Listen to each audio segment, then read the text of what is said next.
Bueno, iniciamos esta quinta clase en este curso y con todo cariño para todos ustedes.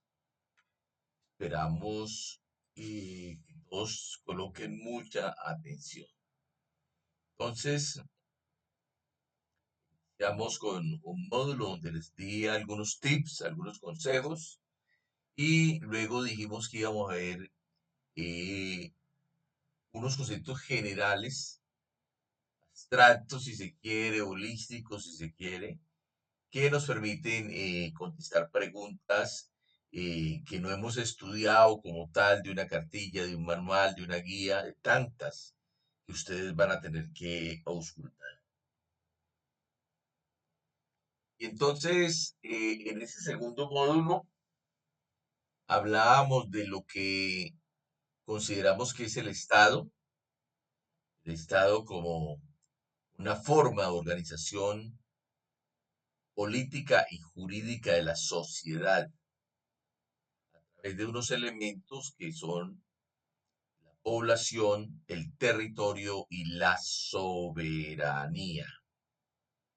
Profundizábamos en ese primer módulo entonces el porqué del Estado, cuáles eran esos principios del Estado de Derecho y luego entonces terminábamos comprendiendo lo que ontológicamente es Colombia y está definido en el artículo primero de nuestra Constitución Nacional y decíamos que somos un Estado social de derecho y eso obedece a que no somos un simple Estado de Derecho como cuando teníamos la Constitución del 86, el cual solo se preocupa por garantizar los derechos civiles y políticos a toda esa sociedad que se ha organizado a través de ese Estado. Y decíamos entonces que cuando hablamos de un Estado social de derecho, pues casualmente lo que se amplía es esa obligación del Estado y ya no empezamos a ver al ciudadano al servicio del Estado, sino el Estado al servicio de sus ciudadanos. Y un Estado que no solamente va a ver los derechos humanos de manera negativa y se va a abstener de abusar de su poder frente a los ciudadanos y le va a brindar unas garantías civiles y políticas, sino que ya va a ser un Estado benefactor, si se quiere, comprometido, si se quiere, con lo que son los derechos económicos y sociales, que también son derechos humanos, como el derecho a tener una vivienda, el derecho a la familia, etcétera, etcétera. Tenemos entonces igualmente unos derechos de tercera generación, los derechos colectivos y del medio ambiente, que son derechos más explícitos y de más compromiso de garantía por parte de un Estado social de derecho. Y decíamos que además de ser un Estado social de derecho con ese principio pro homini, somos una república unitaria, es decir, que no somos una república federal, que la propulsión del poder político está concentrado y que por eso en Colombia solo tenemos una rama legislativa que es la misma a nivel nacional y que es el Congreso de la República y nuestra rama judicial igualmente está unificada a través de unas jurisdicciones con unos organismos de cierre y que lo único que finalmente garantiza que este Estado, a pesar de ser una república unitaria, sea descentralizada, se da casualmente en la rama ejecutiva del poder público, donde existen unos niveles territoriales con cierta autonomía. Esa autonomía es fiscal porque es de recursos. Cada municipio, cada departamento, cada distrito tiene unos recursos propios. Igualmente tiene una descentralización con una autonomía política porque cada uno de esos niveles territoriales tiene un gobernante elegido popularmente, llámese gobernador, llámese alcalde, llámese gobernador con su asamblea, llámese alcalde con su consejo municipal. Y decíamos que además es democrática, participativa y pluralista y explicamos la democracia en el sentido del principio de la igualdad y nos explicábamos igualmente que era participativa esa democracia porque iba más allá de la democracia indirecta, de la democracia representativa, donde elegimos entre todos a alguien que nos representa y le delegamos a él ese poder ciudadano. En la democracia participativa conservamos ese poder ciudadano como un as bajo la manga y tenemos espacios de participación o instancias y mecanismos de participación que son las herramientas y las diferenciamos entonces en ese primer módulo. En un segundo módulo entonces veíamos que ese Estado colombiano que ya tenemos allí muy descrito desde lo que somos, desde la parte ontológica, decíamos que cumple una función administrativa, sobre todo desde la rama ejecutiva del poder público, y que esa función administrativa que orgánicamente se da desde la rama ejecutiva, pero que más allá de lo orgánico funcionalmente también se da en las otras ramas, se da a través de unos procesos, de unos medios que son la desconcentración, la delegación y la descentralización. Y decíamos que cuando desconcentrábamos, lo que hacíamos era erradicar competencias y funciones en dependencias ubicadas fuera de las sedes, mientras que cuando descentralizábamos, lo que hacíamos era una transferencia, una entrega de competencias y funciones administrativas y recursos a personas públicas creadas por el Poder Central del Estado para que la ejerzan en su propio nombre y bajo su propia responsabilidad. Y esa era la gran diferencia entre desconcentración y descentralización. Y igualmente vimos en ese segundo módulo lo que era la delegación, que ya lo que se delegan son funciones y el poder decisorio cuando delegamos la participación en algún tipo de colegio o comité. Entonces, luego nos consagramos en un cuarto módulo ya sobre la deontología del Estado, sobre la razón de ser del Estado. Los fines del Estado colombiano están en el artículo segundo de la Constitución. Y en ese esfuerzo que hicimos, lo que hacíamos era resumir como lo ha hecho el Departamento Nacional de Planeación, todo ese artículo segundo en tres pilares.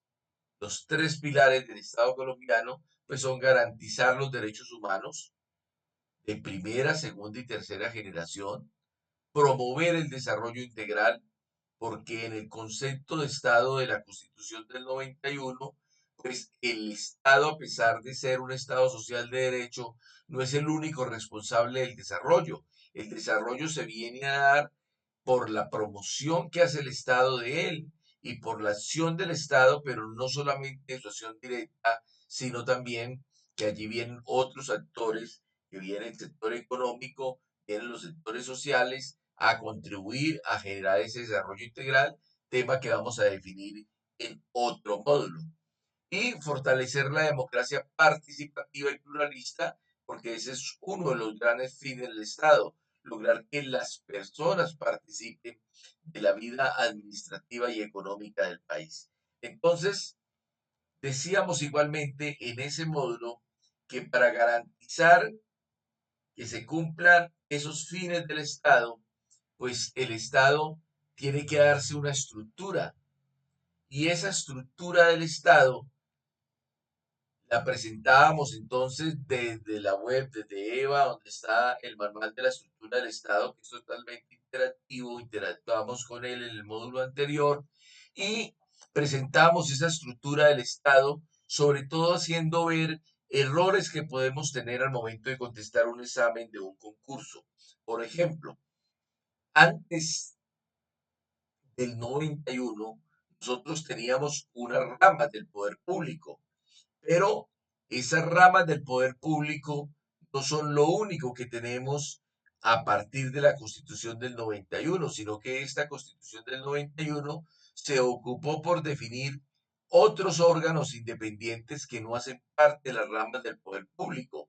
Esta Constitución del 91 pensó en la necesidad de una organización electoral Y entonces el Consejo Nacional Electoral y la Registraduría Nacional del Estado Civil, que hacen parte de esa organización electoral, decíamos en la clase anterior, no pertenece a ninguna rama del poder público. Y ese constituyente del 91 igualmente pensó en que el control no podía estar radicado en ninguna rama del poder público. Entonces los organismos de control, los órganos de control, quedaron también aparte de las ramas del poder público y veíamos en la clase anterior que esos órganos de control eran los órganos de control fiscal y que había una Contraloría General de la República y había unas Contralorías territoriales y que al control fiscal, a las entidades de control fiscal también les vigilan su gestión fiscal y que lo hace la Auditoría General de la República. Igualmente decíamos que el otro control sería el control disciplinario, el control que hace el Ministerio Público y que ese Ministerio Público comprende lo que es la Procuraduría General de la Nación, lo que es la Defensoría del Pueblo y lo que son las personerías municipales. Es decir, que las personerías municipales tampoco hacen parte de las ramas del poder público, a pesar de que en muchos municipios encontramos el personero ubicado en el mismo edificio de la alcaldía, no quiere decir que sea dependiente del alcalde. No, el personero municipal es un órgano de control y como tal hace parte de ese ministerio público. Igualmente hablábamos que lo otro y que ha salido en exámenes es que a partir del gobierno Santos, que hubo la negociación de la paz, entonces también nuestra constitución cambió y el sistema integral de verdad, justicia, reparación y no repetición tampoco hace parte de ninguna rama del poder público. Y uno pudiera pensar que la JEP, como Jurisdicción Especial para la Paz, hace parte de la rama judicial, pero no es cierto. Tiene armonía, tiene articulación con ella, pero no hace parte de la rama judicial. ¿Por qué? Porque en el pacto que se hizo en la negociación de la paz y que entró a ser parte de la Constitución del 91, el sistema integral de verdad, justicia, reparación y no repetición quedó aparte de las tres ramas del poder público. Decíamos entonces que esas ramas del poder público pues era la rama legislativa, en la cual está el Congreso de la República, un único Congreso que es bicameral. Eso quiere decir que allí hay una Cámara de Representantes y hay un Senado de la República. La rama judicial, que comprende entonces unas jurisdicciones que cada uno de ellos tiene su organismo de cierre y lo veíamos en la clase anterior, y la rama ejecutiva del poder público. Esa rama ejecutiva del poder público que la hay a nivel nacional y la hay a nivel territorial, es decir, departamental, distrital y municipal. Entonces, vimos esa estructura del Estado. Hoy vamos a avanzar a un tema que pareciera totalmente nuevo, que pareciera totalmente abstracto, que pareciera que no tiene mucho que ver, pero tiene mucho que ver y lo van a ver casualmente cuando terminemos esta charla del día de hoy. Entonces, eh, les voy a solicitar que nos pongamos frescos, con ganas de entender, con ganas de aprender, con ganas de saber, dispuestos con toda el alma a generar allí unos anclajes para el conocimiento que viene. Y entonces es cuando les pedimos a ustedes que en un minuto nos digan qué es la teoría general de sistemas. Escríbalo por allá en una hojita. ¿Qué es para usted la teoría general de sistemas? Lo que se acuerde. Todos la hemos visto, lo que somos administradores públicos, lo vimos cuando vimos la administración pública. Los que no son administradores públicos, pero han visto otras carreras, pues lo han visto. Los que estudiaron sistemas, pues sí que lo vieron. Los que estudiaron biología, los que estudiaron ciencias, también analizaron el tema de la teoría general de los sistemas. Entonces, en un minuto vamos a tratar nosotros de acordarnos y escribir lo que tengamos allí en la cabecita sobre teoría general de los sistemas.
Hola, hoy te voy a explicar la teoría general de sistemas.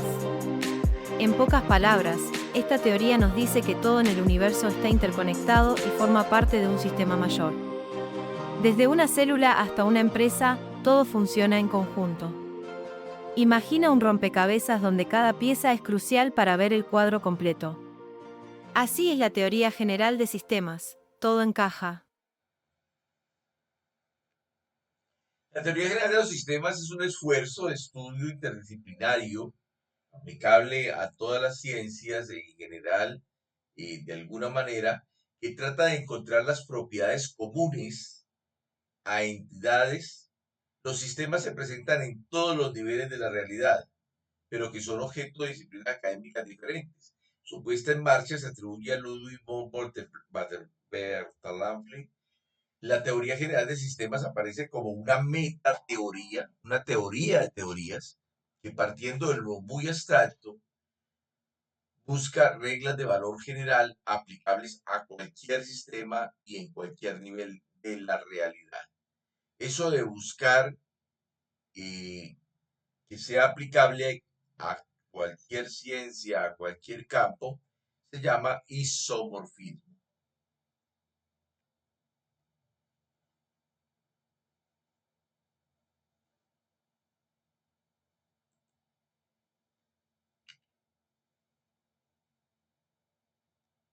En la teoría de sistemas, todo está interconectado.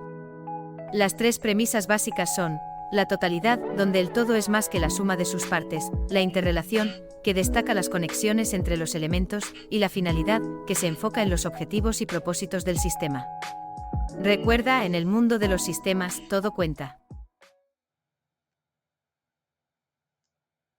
Ok, ¿qué es un proceso entonces? ¿Qué es un proceso? Vamos a darnos un minuto para que escribamos por allí qué es un proceso.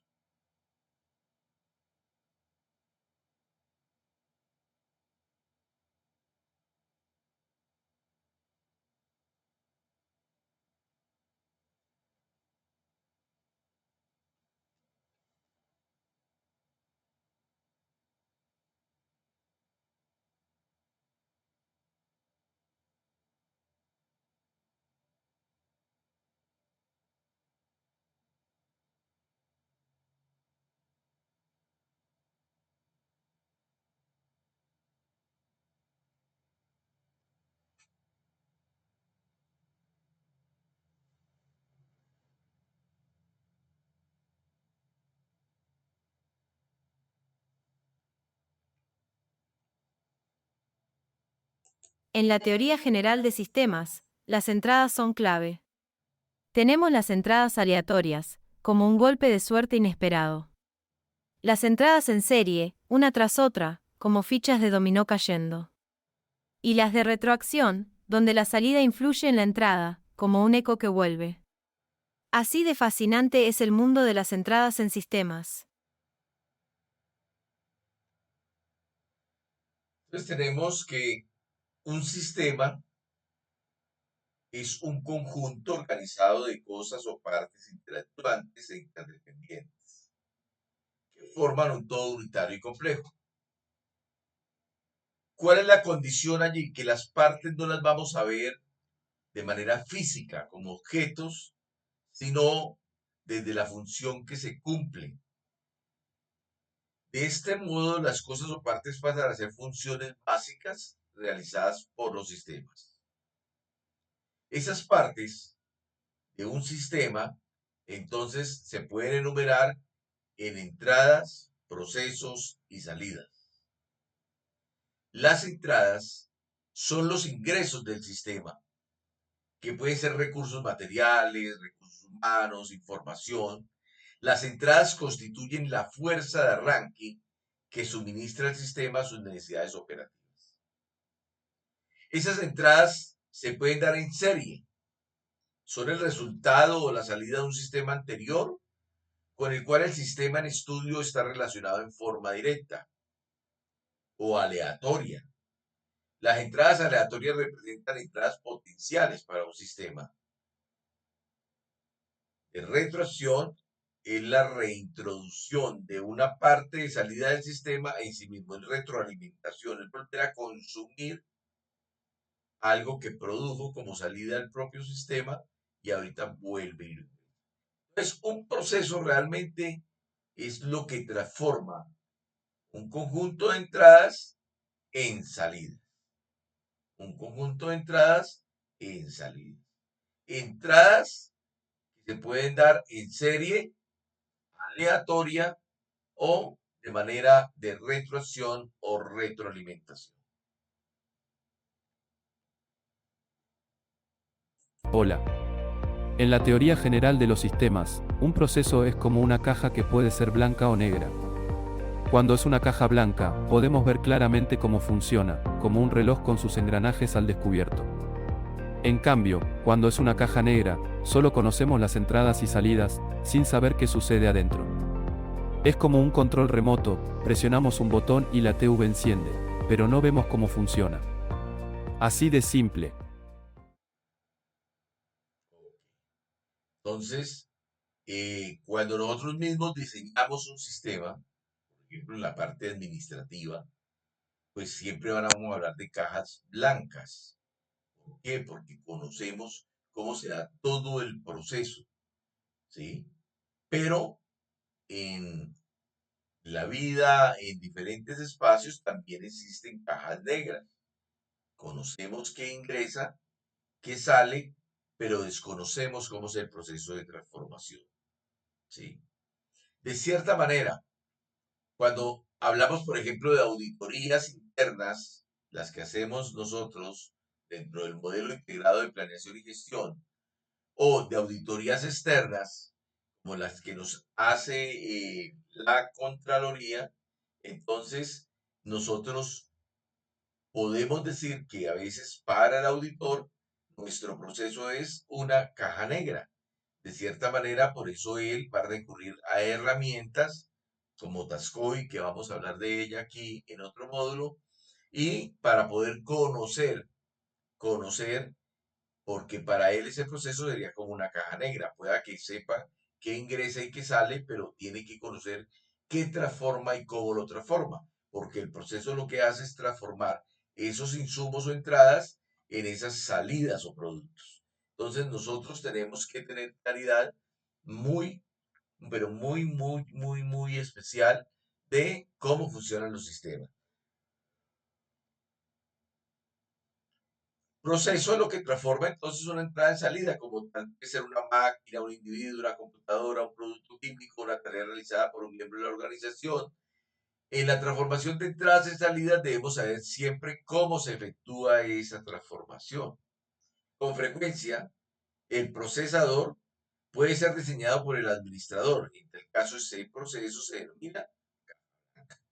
No obstante, en la mayor parte de las situaciones no se conocen los detalles del proceso mediante el cual las entradas se transforman en salida, porque esa transformación es demasiado compleja. Diferentes combinaciones de entradas o subcombinaciones en diferentes órdenes de secuencia pueden originar diferentes situaciones de salida. En tal caso, la función del proceso se denomina una caja negra.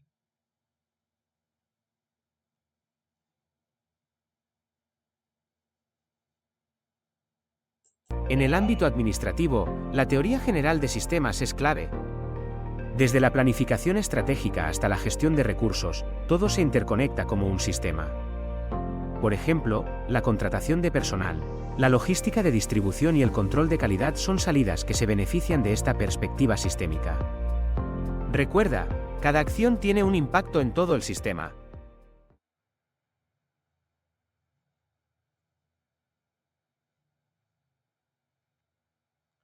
Entonces, las salidas de los sistemas son los resultados que se obtienen de procesar las entradas.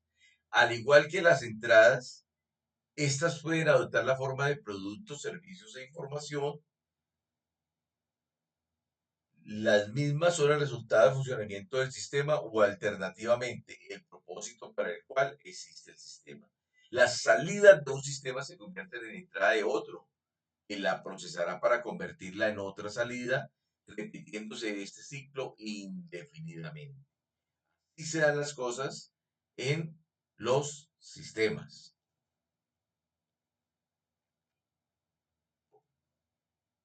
En el fascinante mundo de las relaciones en la teoría general de sistemas, descubrimos conexiones simbióticas, donde las partes se benefician mutuamente como en una danza perfecta. Las interacciones sinérgicas potencian el todo más allá de la suma de las partes, creando un efecto multiplicador. Pero cuidado con las relaciones superfluas, que pueden entorpecer la eficiencia de una empresa.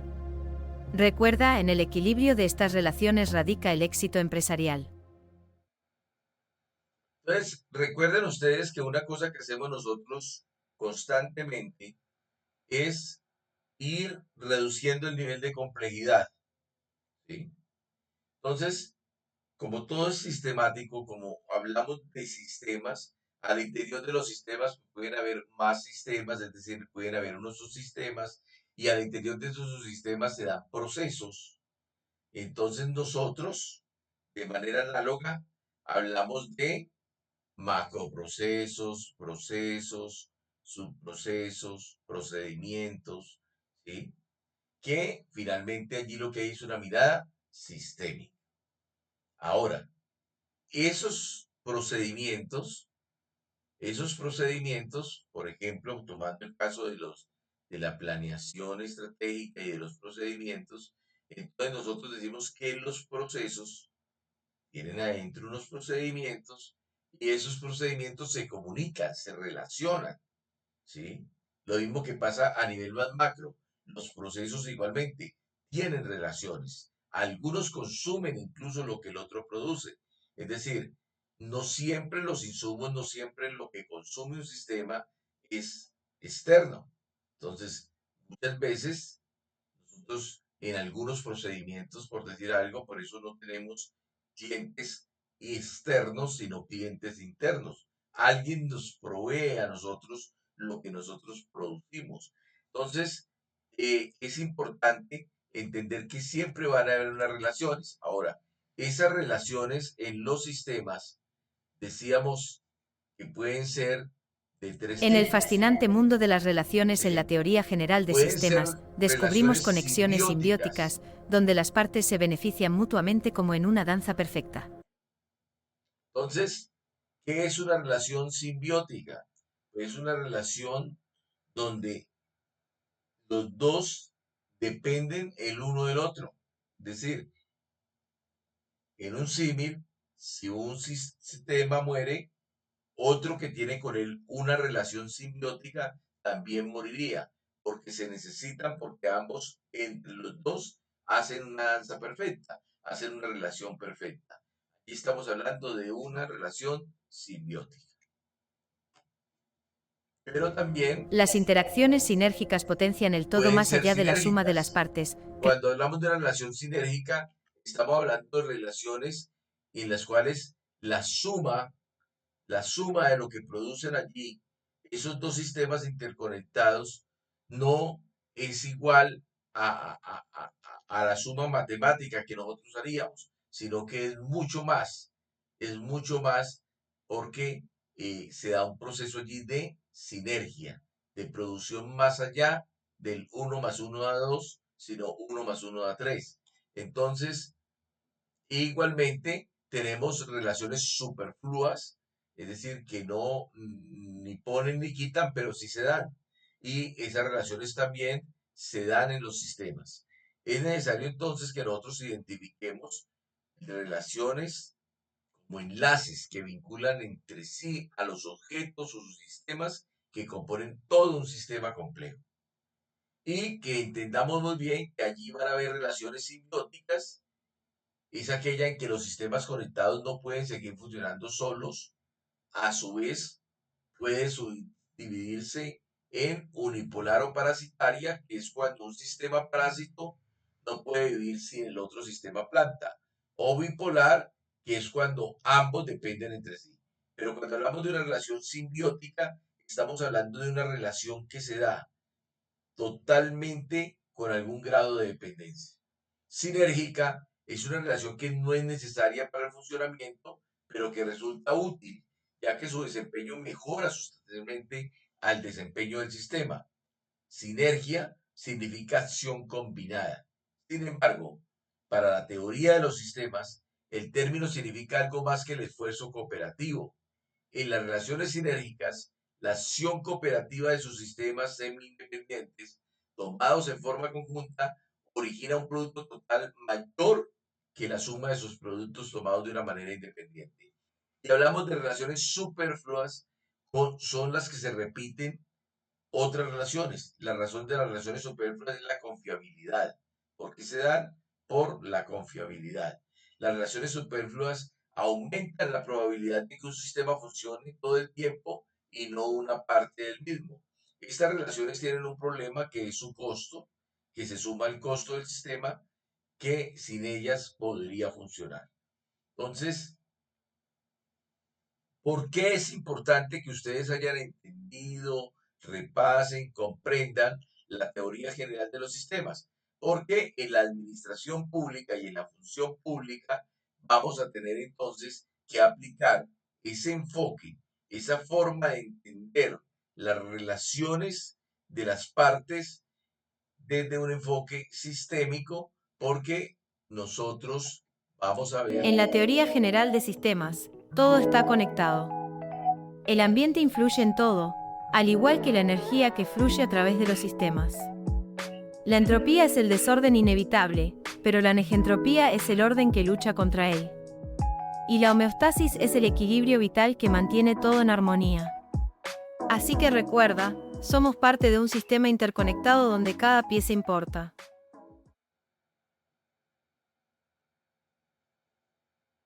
Hola.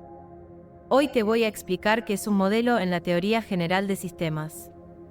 En pocas palabras, un modelo es una representación simplificada de la realidad que nos ayuda a entender y analizar sistemas complejos.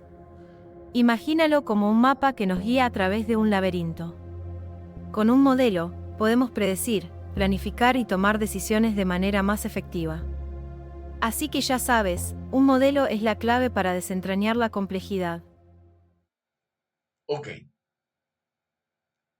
Uno de los problemas que tienen los sistemas en la administración y en la función pública, casualmente, es que la rutina administrativa nos los convierte en haceres, en formatos, en dos o tres conceptos, y eso nos hace mucho daño a la gestión pública.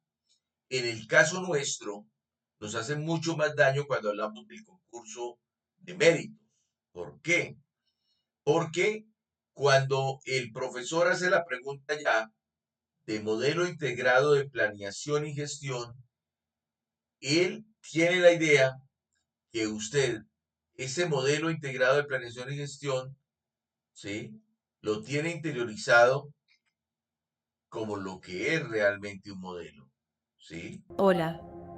Hoy te voy a explicar qué es un modelo en la teoría general de sistemas. En pocas palabras, un modelo es una representación simplificada de la realidad que nos ayuda a entender y analizar sistemas complejos. Imagínalo como un mapa que nos guía a través de un laberinto. Con un modelo, podemos predecir, planificar y tomar decisiones de manera más efectiva. Así que ya sabes, un modelo es la clave para desentrañar la complejidad. Ok.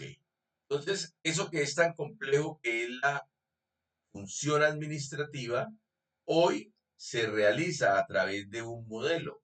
Ese modelo es un sistema que al momento de escribirse, al momento de, se hace una extracción de las cosas para que nosotros podamos entender y comprender. Pero eso es un sistema. Y como todos los sistemas, se deben dar esas relaciones que como en todos los sistemas va a haber entropía, va a haber entropía y que nosotros tenemos que empezar a vivir nuestro sistema de gestión, que es nuestro modelo integrado de planeación y gestión. Entonces, una de las dificultades que tenemos nosotros para comprender, para entender, para razonar al momento de poner en funcionamiento el modelo estándar de control interno, el modelo integrado de planeación y gestión, los sistemas de desarrollo administrativo, el sistema de planeación y gestión, es que nosotros tenemos que entender e interiorizar muy bien esta teoría general de los sistemas. cuando yo entiendo muy bien desde la teoría general de los sistemas, empiezo a ver el modelo integrado de planeación y gestión como algo vivo, como algo que interactúa, como algo donde hay relaciones simbióticas, donde finalmente si lo uno no funciona, lo otro no va a funcionar. Entonces nosotros tenemos que empezar a ser servidores públicos que salimos más allá de ver el modelo integrado de planeación y gestión como una rutina y lo vemos como esa estructura básica de nuestro actuar cotidiano, rutinario de la función administrativa. Porque cuando nos van a hacer las preguntas de modelo integral de planeación y gestión, el profesor que no trabaja en la función pública, que de pronto no ha tenido la experiencia de trabajar en la función pública, pues él se imagina que eso funciona como todo un sistema donde cada uno de esos componentes que tiene ese modelo estándar de modelo integrado de planeación y gestión, pues van a estar realmente actuando totalmente interrelacionados con todo ese tipo de relaciones que se dan en los sistemas y con todas esas condiciones que tienen los sistemas. Entonces, de allí la importancia que nosotros entendamos que los modelos, cuando hablamos de modelos, en el caso nuestro, el modelo integrado de planeación y gestión, cuando hablamos en el caso nuestro, hablamos del modelo estándar de control interno, son constructos diseñados por un observador que persigue identificar y mensurar relaciones sistémicas complejas. Todo sistema real tiene la posibilidad de ser representado en más de un modelo. La decisión en este punto depende tanto de los objetivos del modelador como de su capacidad para distinguir las relaciones relevantes con relación a tales objetivos. La esencia de la novelística sistémica es la simplificación. El metamodelo sistémico más conocido es el esquema entrada-salida, o sea, input-output, que es el esquema que define los procesos. Entonces, nosotros tenemos que, para poder ganar un concurso, para poder presentarnos a un concurso, para poder tener esquematizado el tema de las preguntas de un concurso muy bien entendido, allí lo que tengo es un sistema, que ese sistema es un sistema vivo, es un sistema que interactúa, es un sistema que tiene cantidad de relaciones simbióticas y que muchas veces cuando nosotros empezamos a ver el modelo estándar de planeación y gestión allá en nuestra entidad, allá en nuestra rutina, como algo simplemente repetitivo, como algo simplemente que nos somete de cierta manera, tengo que utilizar el, el, el formato aquel, pero es que ya vino el, el líder, el enlace de nivel central del modelo integrado de operación y gestión a decirme que tenemos que revisar los procedimientos porque cambió el esquema de presentación del procedimiento, pues tenemos que tener la capacidad de ver ese modelo integrado de operación y gestión más allá de ello, ¿sí? Y cuando nosotros analizamos un proceso, una herramienta como Taskoy, por ejemplo, nos da todos los elementos, desde cualquier formato, desde cualquier cambio estructural que le den de presentación del proceso. Cuando nosotros entendemos desde la teoría general de los sistemas y luego desde el mismo modelo en especial que estemos viendo, la estructura de ese modelo, la razón de ser de ese modelo, más allá de lo que representamos en nuestro trabajo diario, sino en el cómo actúa eso en la administración, porque eso es lo que es un modelo. Un modelo tiene esa capacidad de abstracción desde lo que funciona en un sistema a escribirlo, a rotularlo, a decirlo entonces cómo es ese sistema, cómo es que se opera finalmente en un determinado entorno. ¿Cómo aplica entonces la teoría general de los sistemas en mi función administrativa? Pues cuando lo vamos a jurídica, entonces allá nos dicen es que hice una interpretación sistémica de la norma, es decir, vi la norma en su conjunto como una cantidad de elementos que interactúan. Hice un estudio más allá de la simple interpretación literal, por ejemplo, y me fui a hacer toda una interpretación sistémica, es decir, desde los postulados constitucionales, los armonicé con las normas, los llevé a la norma especial y finalmente saqué entonces de allí toda una interpretación sistémica. Cuando hablamos de modelo integrado de planeación y gestión, ¿qué es lo que estamos viendo allí? Teoría general de los sistemas en la práctica, desde un modelo donde se ha extraído cómo debe funcionar la administración pública. Cuando hablamos de modelo estándar de control interno, ¿qué estamos viendo allí? Un modelo. Estamos viendo todo un sistema de control interno desde un modelo, desde algo que podemos extraer y llevar a unas estructuras para decir cómo es, cuáles son sus componentes, cómo es el sistema de control interno. Cuando hablamos de sistema de desarrollo administrativo, igualmente. Cuando hablamos de sistema de gestión documental, de sistema de gestión de seguridad y salud en el trabajo, de sistema general de pensiones, siempre vamos a estar entonces allí analizando una cantidad de temas que parecen coyunturales, puntuales, pero que finalmente cuando nos hablan de sistema tenemos que mirarlo con la complejidad y la simplicidad a la vez de lo que es la teoría general de los sistemas. Ok, espero que esta clase ustedes la hayan aprovechado de la mejor manera, que estos conceptos tan generales los hayan entendido suficientemente, porque este tema en especial es la goma de mascar de la gran parte del resto de módulos que les voy a compartir. Si Dios quiere y me lo permite, estoy próximo a irme ya de la CEN, pero ustedes saben que este es un compromiso de amigo, es un compromiso de compañero que los ama, que los quiere, que aprendió a querer esta entidad pública del municipio de Cartago y que no voy a terminar de hacer este ejercicio simplemente porque me cambie de entidad y porque ya mi salario no provenga de las arcas del municipio de Cartago. Voy a seguir haciendo esto con mucho cariño, como se los prometí, hasta donde me dé el conocimiento, porque tampoco me gusta hablar ni enseñar lo que no sé. Entonces, compañeritos, nos vemos en la próxima clase. Bye bye.